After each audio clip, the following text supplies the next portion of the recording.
When your tech goes down, who do you trust? There's only one name. Good afternoon, everyone. This is Zach with Miltech USA. I just want to get into a video with how to help speed up your computer.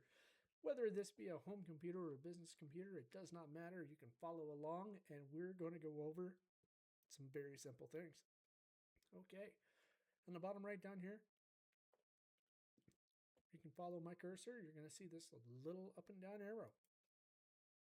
This is just a list of a very simplified list of what's running on your computer. So you have an application crashing out, or maybe you just need to close some applications to free up some resources. All you're going to do is close out those applications. These are live applications running on your computer. So you can right click and close out any one of these. And if it makes your computer do something that you don't want to do, you can just relaunch the application or restart your computer. Most of the time, these are just, auxiliary. They don't really matter too much. They're just another way to get in and change some things. In other cases, like my antivirus here, I want to keep it live. I don't think I'd want to shut it down. Mine doesn't give me the option to because in my platform, I manage it. All right, now let's continue on. We went over that. That's just a little simple way of doing it temporarily. Now down here, I just want to mention if you're a laptop user, desktop user, if you're recording or have a microphone connected, it's going to look like this. If you're connected to the internet, we're not connected to the internet. You're going to see a little computer if you're connected, and you're going to see a little wire globe icon if you're not. And you have a speaker function down here. This speaker function, not only does it allow you to get into what your output device is for your sound, which can change on you with updates, you can just hover above it and scroll up and down, and that will change your volume level. Now let's get into the bread and butter of this video. Down on the bottom, we're going to have our taskbar, your start bar, your taskbar, whatever bar you want to call this bar. It's a taskbar. Okay, let's get down to this taskbar. There's a start button down here. It could be up on the side if you manage to move it over there or anywhere. If you're one of those people, I know you can follow along. If not, most of you are going to have it down here. If you had changed or had someone change your start bar, this Windows icon is going to be in this bottom left-hand corner. It could be in the right. But for this video's sake, this is the default position for your taskbar. All right. Now I'm going to turn my camera back on so you can see your lovely techie face here that I'm sharing with you. So let's get started. This icon can be blue, it can be white, it can be black, it could be many different colors of the rainbow, but when we hover over it, it's going to say start. We are going to right click on the start bar. Once again, we're going to right click on the start bar. You're going to be presented with a whole bunch of different options. Our option that we are using today is called Task Manager. Task Manager is one little powerful tool that allows you to modify what's running on your computer. Now, the screen it brings us to lets us see our active applications. You might notice some of these. These were also listed in the bottom right-hand corner. Not every one of those is listed, as you'll notice. Say we got Discord. Discord is just a chatting app. I use it to talk to other small business people or some of my friends. So we can right click on Discord. We don't need this on. We can turn this off. Now this is just a temporary way to free up some resources. Now if you were paying attention to these numbers up here, you're going to see that the CPU went down about 2%, but not before it spiked and then came back down. Just did another spike there. The CPU and the memory will fluctuate the whole time you're on your computer.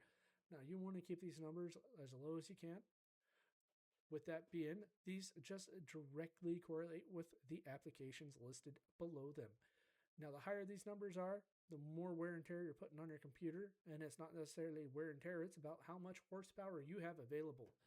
So if you want to go 0 to 60 in 5 seconds and you got 80% of your memory and CPU used, most likely you are not going quick. All right. So our next part here is going to be more involved with these numbers. As I stated before, the higher these numbers are, the more unlikely things are to work in your favor. Now this is just a direct reflection of those numbers. You're going to see a CPU here. It's going to actively chart. So if you're already close to max resources, this may not appear as smooth as it is for me as it will for you. Once again, I'm only using 3% of my CPU and only about 23% of my memory. This just allows you to get a real-time chart of what is going on with those resources that every computer has out there. Now, all my drives are NVMe drives. This is just telling you your active read and write and your access. So this is just saying, hey, this is the drive that's being used. If this drive was near max memory consumption, this percentage would be much higher than it is now. Like I said, we're as close to baseline idle as we can be with me running our broadcasting software to record. Now we have our memory here. Don't think I forgot. Our memory also fluctuates quite a bit. It's going to say I have 47.5 gigabytes available. I think I have around 60 gigs on the system.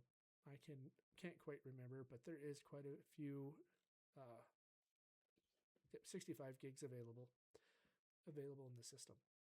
So each one of these is a NVMe drive that I have. I'm only using one right now. My broadcasting software and my OS are installed on the same drive. That's why you're only seeing one drive active, and these others are just in a sleep. They will kick up whenever I start whatever's on them. And you're going to see a live monitor of your Ethernet here. It's just telling you your send packets, receive packets. It's just going to go up and down. Right now, I have very few things that are actually live. All this traffic that you're seeing on here is just what is needed to keep the system online.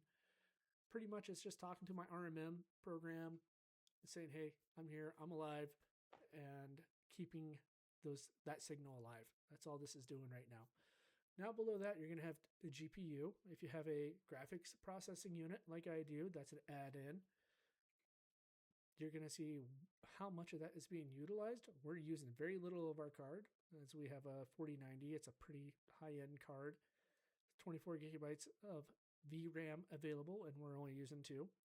Now, I don't want to get too technical in this video. It's going to be a quick and short one, but pretty much high numbers are bad, low numbers, good. These numbers spike up the more video processing that you need on your GPU. As you see here, I have 2 GPUs listed, 0 and 1.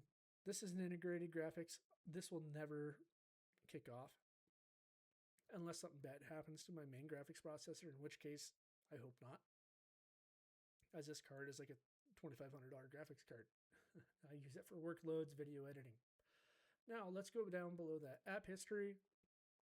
It's just going to show us when the last time an app kicked off. It's just a history of it. You know, everything's going to be listed in here. There's not much we have to pay attention to in app history. Our next stop. This is our bread and butter. Startup apps. As I said, Task Manager is our bread and butter. Startup apps is our bread and butter. Our first screen for processes, that's our bread and butter. So you really only need processes and Task Manager, as well as startup apps and Task Manager. What this is going to do is allow you to shut programs down before they even have a chance to start. Say if you ever had a computer that just takes a long time to boot up, well, it's probably because you have a list. This is a pretty small list. I like to keep my computer bare metal when it comes to software. I don't like to have a bunch of bloat on my computer. I'm constantly cleaning up my computer because I'm trying out new software, I'm playing around, trying to dev test things, see what's going on, what's live in the tech world. So what this is going to allow you to do is select, say you're a small business and Microsoft Teams is causing you a problem. This will allow you to select Microsoft Teams and look, I've got it disabled on mine already. So what we're going to do is we're just going to turn it back on. Now this will not kick up right away. This is a list of programs that only start up when you start your computer. Now, I want to make that very clear. So every time you start your computer, whether it's a restart or a hard restart, these programs will always start up. So say we have a program. I don't like Microsoft Teams starting up. I hardly use the program. I want to right-click disable. Done. It's just that simple. Anything else on here that we don't want to start right away?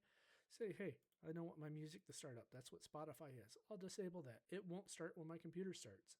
Anything else, you can do that. That is going to allow you to have more control of your computer. It might speed it up considerably, or it might just speed it up just a little bit. But either way, you're reclaiming some of those resources. Now, if we're going to go to users and you share your computer with your spouse, if you're a husband, check with your spouse, make sure they save everything. You don't want to be caught in one of those arguments where they didn't save something and you erased and wrecked their whole afternoon because you kicked them off. Same thing with a small business. Make sure Sarah in accounting or whoever it is, if you're sharing a system with them, make sure that they save everything and that, you're just going to have to reach out and give them a call. Make sure they saved everything. Let's not be too mean about it. So they're left log in. You checked with them. They said, hey, I'm logged out. You can right click on their profile and you can disconnect them from the computer. That effectively logs them out. If it asks you for an administrator password, you can just restart the computer. It'll make sure that the processes that the other person had up are closed. Now, I'm going to go over the other two options real quick. These are just more for tech people like me or advanced users. It just shows you what application is using. So it's just a more advanced look of everything that we went over. And that's going to be for both of these tabs. So what we learned today was we can temporarily close apps by hitting our little button in the bottom right down here, this little arrow. And that we can also just right click on the start icon and we can go to Task Manager and we can manage everything that we need to manage with just two tabs. Processes and our little startup apps right here. And you can always hover over things. See how if you just hover over it, it tells you what you can do or what it is. Just gives you a little short description. All right, now I just want to go over how you can get a hold of me. Now this is Google Chrome. You can do the same thing on Edge. Say you want to get a hold of me, you can just look me up in Google Chrome, MILL-TECH USA. Now you're going to see that I am right here. This is everything about me. I'm located on the right here. I also have a website. That's what's pulling up right here is the directions to my office and my website. You can click on website, or you can type it up in the address bar up top. This is your address bar, everybody. You can type it up on top of your address bar too. You can get here. Now, just a little short overview. Everything's a 1 hour minimum fee except for remote service. Remote service is billed in 15-minute increments. Everything else is a 1 hour flat rate fee. There is no travel charge if you're within 45 minutes of my office location, which is in Wallace. To go and further in depth, you can take your time and read through the website. I'm also going to do a video about all my services and what I offer, what I can do for you. And, so we can just build that relationship between you and me just a little bit more. So our booking portal is very simple. I will try to get back to you within 24 hours. You're just going to fill it out with your name, your email, your phone number, what service you're requesting, your preferred date, and your preferred time. Now, these are just preferred dates and times. I will call back and we can solidify everything from there. And I would just appreciate a small description of what's going on. I want to be able to service you the proper way. I want to make sure your business is serviced properly in one trip. So if you can be as detailed as you can be, I will make sure I carry the tools or equipment that I need to your location if you require an on-site visit. If not, just say, hey, I'm having problems with my email. We'll set up a date. We'll get you set up with our remote access, which you can click in the top of our bar up here. I've made it stand out so that everyone can just visit my website and hit remote access. No complicated typing in of anything other than my website. You can get a hold of me at support@mill-techusa.com, or you can give me a call at 906-290-0598. I appreciate your time today, and I appreciate you listening to me, telling you how you can temporarily or give yourself a little permanent boost to speed on your computer. Thank you. And remember, I want to be your one-stop tech guy. I want to be able to give you all the solutions you need. When your tech goes down, who do you trust? There's only one name.